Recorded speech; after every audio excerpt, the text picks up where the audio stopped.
How you doing, guys? All right, Jose Bautista, Joey Bats, thank you for coming. So, as one of the best players in baseball, you've been selected to 6 straight All-Star games and been in the top 6 in MVP voting each of the last 3 years. So, obviously, you've experienced a ton of success, and congrats on that. But your road wasn't always easy. You know, can you talk about growing up in the Dominican Republic and what your road was like growing up and getting to where you are today? Well, first of all, thanks for the opportunity. Thanks for having me and your kind words. To your question, growing up in the Dominican, at least, that was the easy part for me. I was privileged amongst the Dominicans. You know, I was in the middle class, which is not the majority of the population, and I was able to go to private school and everything else, so I got a great education out of it. But I didn't really have a lot of, the teams weren't really interested in signing me as a free agent when I was at that age. So I took an opportunity to go to college here in the States, junior college, small school in the Panhandle in Florida called Chipola College, and I took up that baseball scholarship, and I got drafted there, and that's where I got started. Then I went on to the minors, and then got to the big leagues. Is being a pro baseball player something you always wanted to do? Yeah, ever since I was really young, I used to tell my mother that that's what I wanted to do. She wasn't exactly thrilled about it, but she was supportive because it is what I wanted to do, so it was great. So over the last couple of years, as you know, the draft has gotten so much more coverage. I think a lot of it has to do with, you know, the amount of money that's thrown around, especially in the first round. Now, for you, you were drafted in the 20th round, which, you know, by today's standards wouldn't be exactly the most glamorous thing in the world. But you experienced such a meteoric rise to your career, spending only 3 years in the minors and then coming straight to the majors. What was that moment like, knowing that you weren't such a highly touted prospect, but made it to the big show? And is that feeling still the best feeling you've had in your career? Yeah, definitely. Making it to the big leagues is one of the most satisfying things that I've done on the personal level as a human being. But I feel like the opportunity when I got drafted was a really good one, and I didn't want to pass upon it, even if it was on the 20th round. It was chasing my dream. It was doing what I wanted to do, and I had already, secured my junior college or AA degree. It was the next step in life for me, and I was ready for it. So I took upon that chance, and I think I made the right decision. And then after you came through the minor leagues, you bounced around a couple places without really a defined role. And you actually, I don't know if a lot of people know this, you're actually the only player in Major League Baseball history to spend one season with 5 teams. So, you know, think about having 5 jobs in 1 year, you know, how difficult that would be. So obviously that's, you know, an obstacle for you. How did you overcome that adversity without really finding a home or, you know, finding a place to call your own? Well, the insecurity of the lack of job security was definitely a challenge, but I couldn't complain even if it was difficult. Instead of being in the minor leagues, riding on buses and playing in small town America, I was in the big leagues, you know, playing with the best players in the world. So I just try to soak it all in and learn as much as I could throughout that experience, even if it was with 5 different teams, because I felt like at some point in my life it was going to help me. And I think it did later on when I established myself with the Pirates and then with the Blue Jays, because I learned a lot from a lot of different coaches from the best baseball in the world. So it was definitely a learning experience, but one that really shaped me to be who I am today. Yeah, I was going to say, so what are some of the life lessons that you actually extract from that time that you still apply today? Well, I guess the most important one would be to just take advantage of what's in front of you on that particular day, because you never know what can happen the next day. So learning how to love life and live it and enjoy it. And on the professional level, how to take advantage of each different situation that you're in and try to find the positives and get something good out of it for yourself. Something that's going to help you grow as a human being and something that's going to help you in the long run as a professional. So after the 2009 season where you spent time with so many different clubs and bounced around, in 2010 you came to Toronto, and that's when things really started to click for you. Is there one thing in particular that it was that just made everything snap into place? Or what were some of the things that contributed to your major success from that year on? Well, I think it was a combination of different factors. I got an opportunity to play every day again, which in Pittsburgh I had already become a utility player. So playing 2 or 3 times a week, different positions, just kind of filling in the holes when guys are hurt or needed a break. So I went to Toronto, and they believed in my talent. They helped me change some things with my swing and my approach at the plate, and they gave me the confidence to go out there and play every single day without feeling the pressure of, in order to play the next day, you got to get 3 or 4 hits. It was just go out there and play and enjoy it and do what you do best. And I felt like there was a lot of weight lifted off my shoulders because I felt like I could play again like I was a kid and just enjoy it. It was awesome, and I took that opportunity, by the horns, and I did well, and I haven't looked back since. Yeah, I mean, if you look at the season, it's crazy to think, going in, your previous career high in home runs was 16. That year, you hit 54 and led the American League. Just unbelievable. So, to see that kind of meteoric rise is really something. Throughout that season, when you really had steady success, I thought you were tremendous really from day one to the last day. Was there a point throughout that season at all that you really pinched yourself and said, like, oh, I think I got the hang of this. I think, I'm really doing well at this. Well, the previous year, I felt like I figured some things out at the plate, and I was going to be able to experience some success. The challenge then became how to maintain that, how to do it every single day and not just sporadically. But that year, I tried not to pinch myself because if it was a dream, I didn't want to wake up. It was something that I was enjoying every single day, and it was sort of magical because I knew what I was doing, but normally the pitching is quicker to adjust to your changes. So if you're enjoying success with a particular set of pitches and how they're trying to get you out and you're hitting them well, they change. It seemed like that year they just kept doing what they were doing, and I just kept doing what I was doing. So they kept feeding me fastballs inside, and I kept hitting home runs, so I didn't want to wake up from that dream. So right now, there's a lot of buzz around the Blue Jays for the first time in a while. Over the last couple of years, the team has steadily improved. But there's something about this year that seems a little different. I don't know, maybe it's the parity within baseball. I think maybe it's the huge injection of talent on the team. Can you talk about what that's been like and what the atmosphere has been like in the clubhouse so far this year? Well, the atmosphere has been great. We've, like you said, made some additions recently in the trade deadline, adding some of the best players in the game, and David Price and Troy Tulowitzki, amongst others. It's been something that's kind of building up for a few years. We made some big trades a couple years back when we got Jose Reyes, when we got R.A. Dickey, and now we're getting these guys.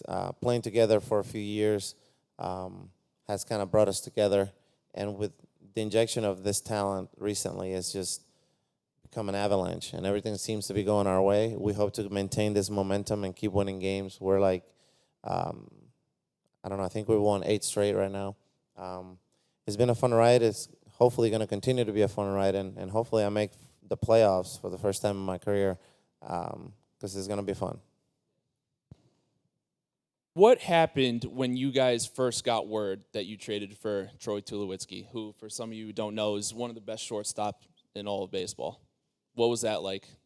Well, it's sort of bittersweet moment because even though you're getting one of the best players in the game, the guy that was playing that position for us was another great player, and it's a really good friend of ours, and it's one of the most charismatic guys on the baseball field, and one of the most I think lovable guys on a team that you can have.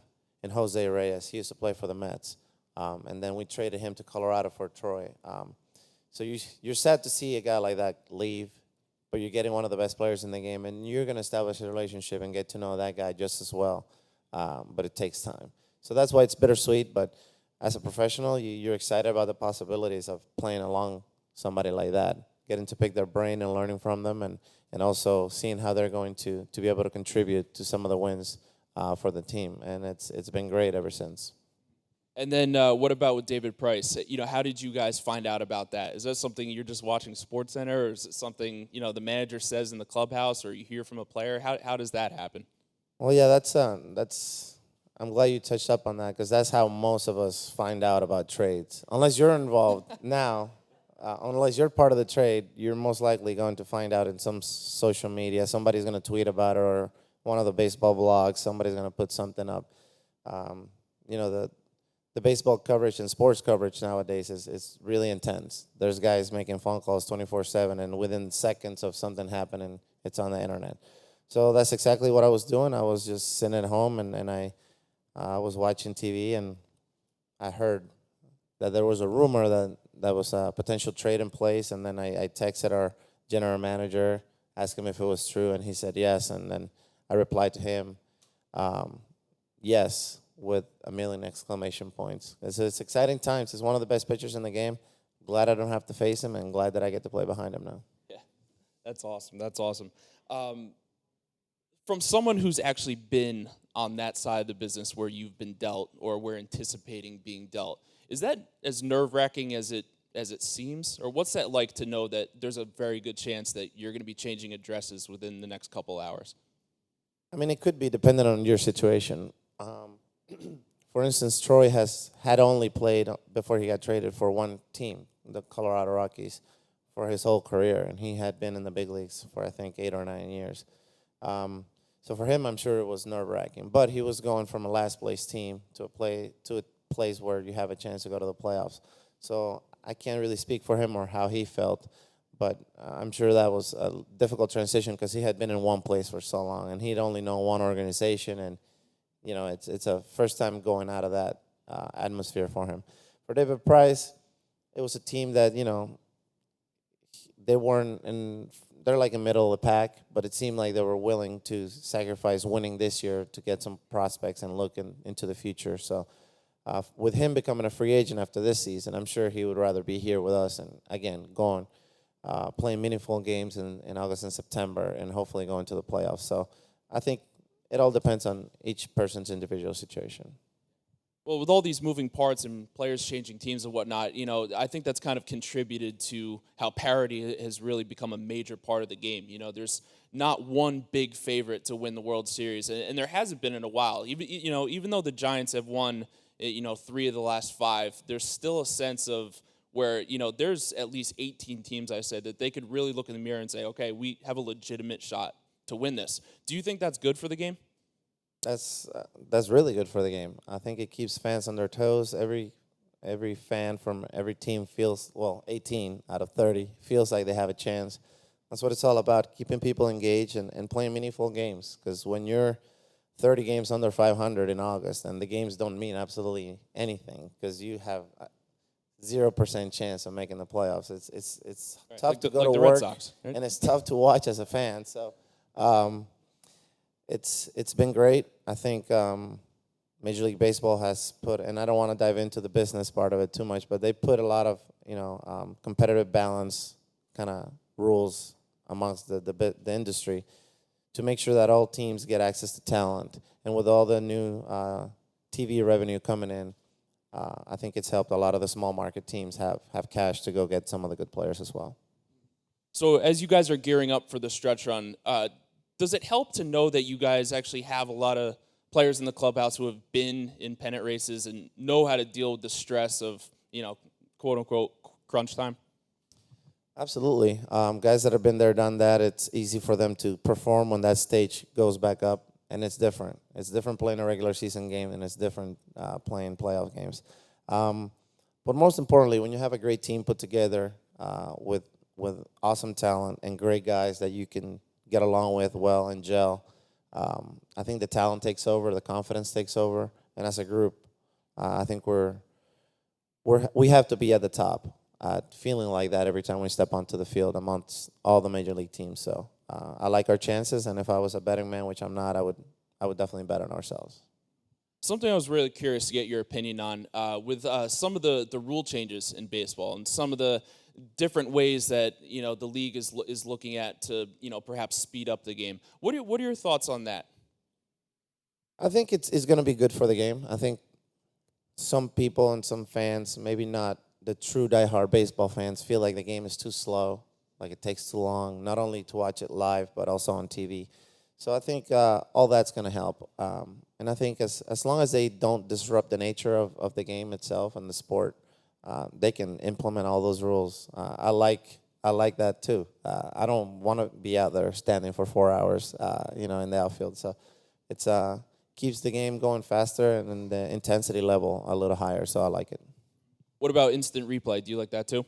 Yeah, because part of the game, with technology and the advances, it'd be silly for MLB not to take advantage of that. And the whole point of having an umpire system is to get the calls right.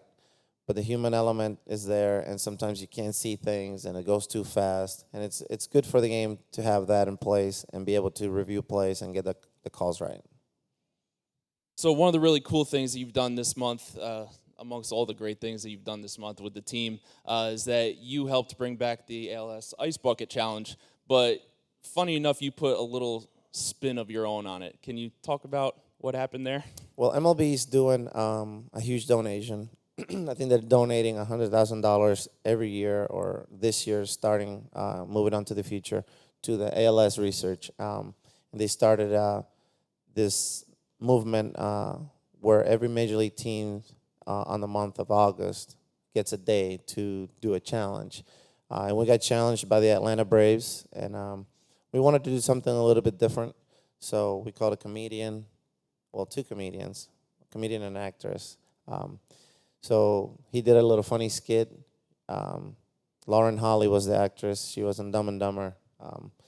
She had a bucket thrown on top of her with ice water, and I was the last guy to go, and they asked me for ideas. I said, it'd be cool if you guys can dunk me into an ice water tank. And they loved it. They went and got one, and the next day it was there. And we had David Price, throw balls at the little target thing that drops you when you hit it. So it was literally carnival style.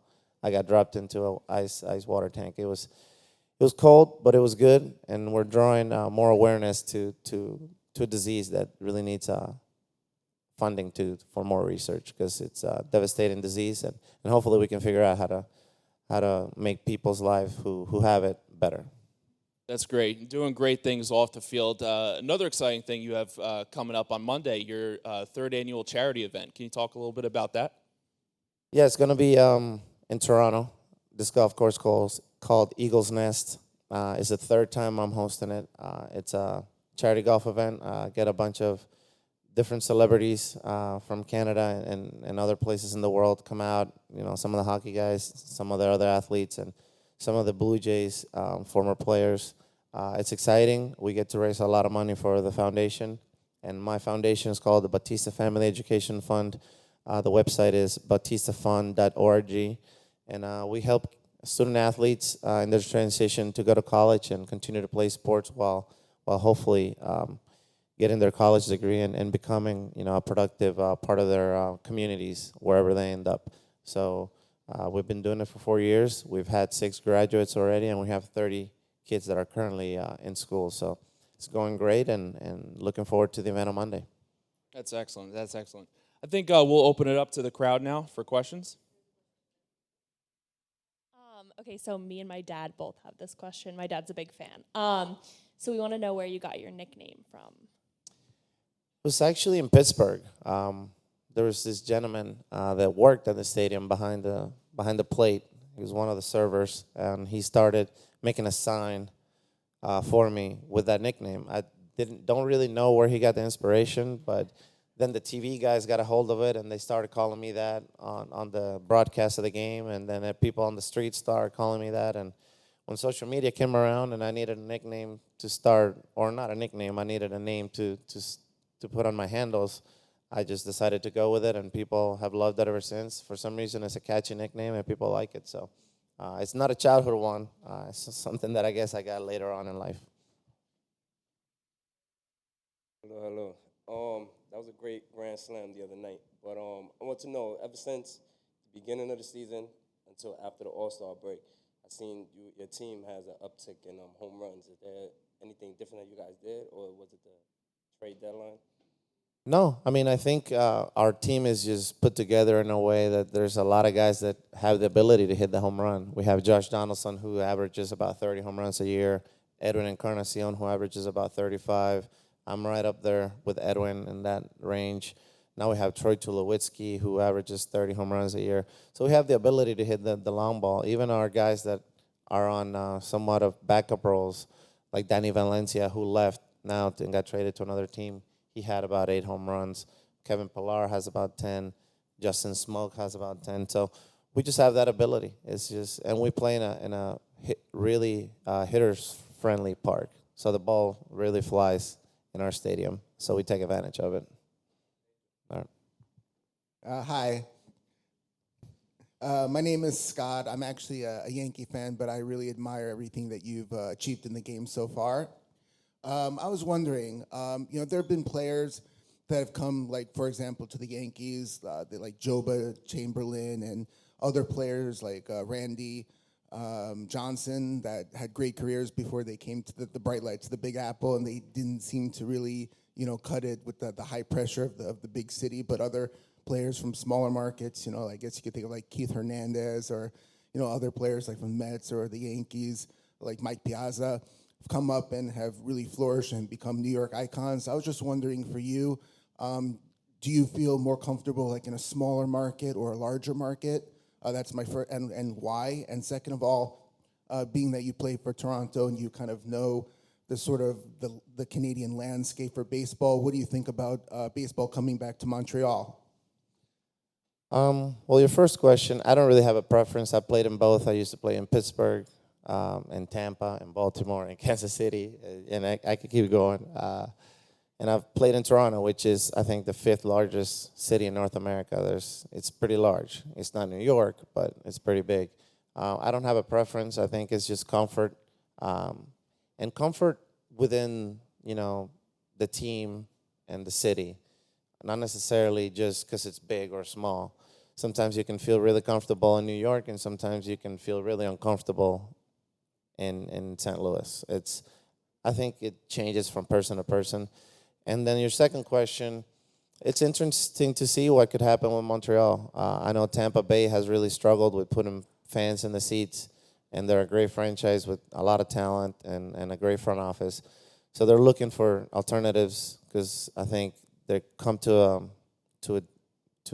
stop in the negotiations of moving the stadiums from location down there.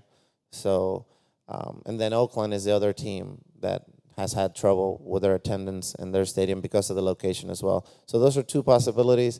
That's my opinion. I haven't heard that from any league official or nothing, but I'm interested to see what happens because if they do end up getting a team, it'll create a rivalry for us that's going to be pretty neat and exciting in the future. So I'm eager to find out just like you are. Hi, Jose. I'm a big fan.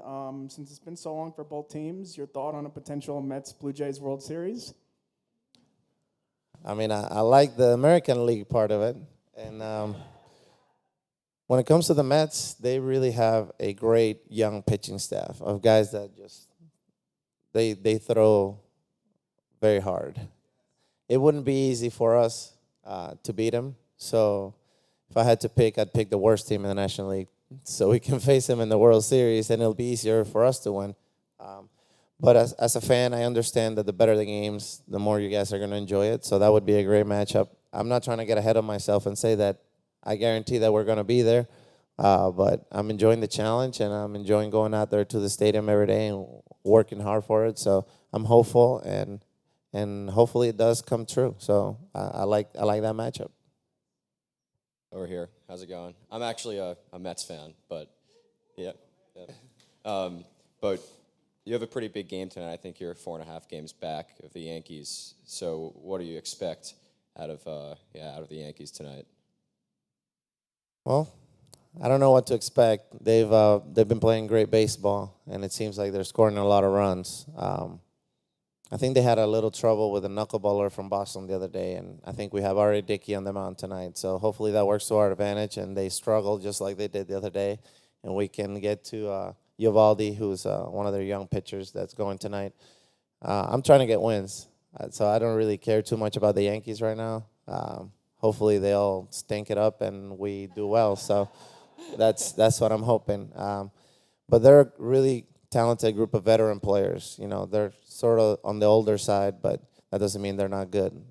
They're in first place, and there's a reason for it. So we gotta come in tonight into, you know, a hostile place, Yankee Stadium, and figure out how to beat them. So it's gonna be a challenge. Hi, Jose. Besides baseball, what other sports did you grow up playing and currently enjoy playing? I didn't really play anything else in an organized way, but with my friends in the neighborhood and stuff, we play soccer and basketball, but that's pretty much it. Being in the Caribbean, in a Spanish-speaking country, seems like soccer is always there, and then basketball just because it's easy and cheap.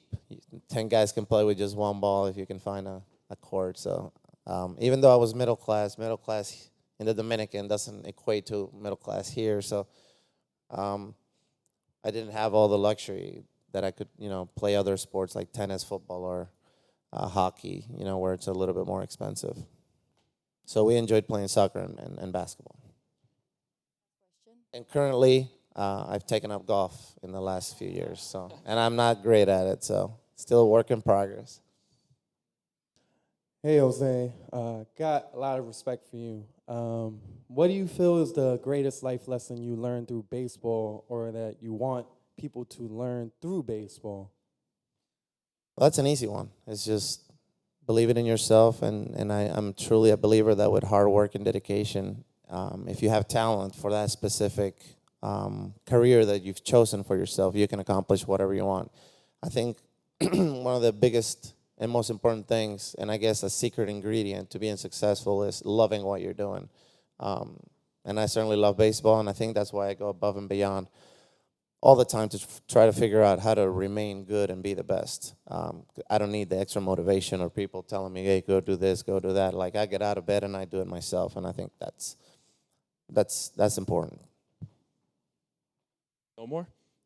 All right, so before we wrap up, just real quick, a couple quick hitters. Who's the best teammate you've ever had?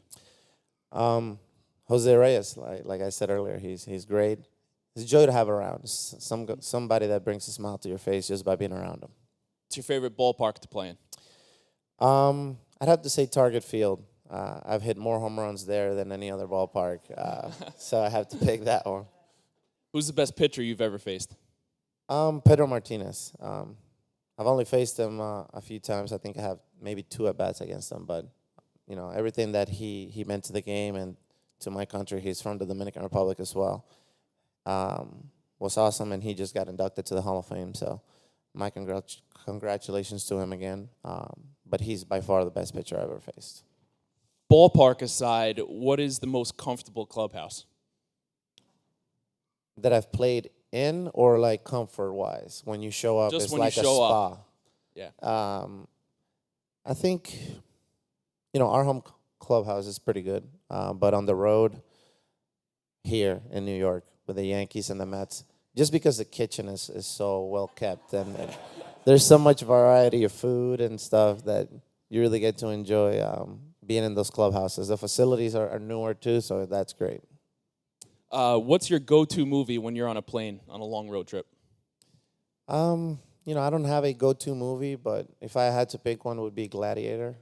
For some reason, I watched that a few years back, and it really stuck with me. That and Man on Fire have been 2 that I really like. What's your favorite music artist? I have a lot. I don't have, I guess, one favorite, but on my current playlist, you know, from Spanish hip-hop, I like Wisin y Yandel, and lately I've been listening to a lot of Drake and a lot of Kanye West. Gotcha. And finally, the 2005 World Series champions will be the 2015? 15. I say 5? Yeah. It's early.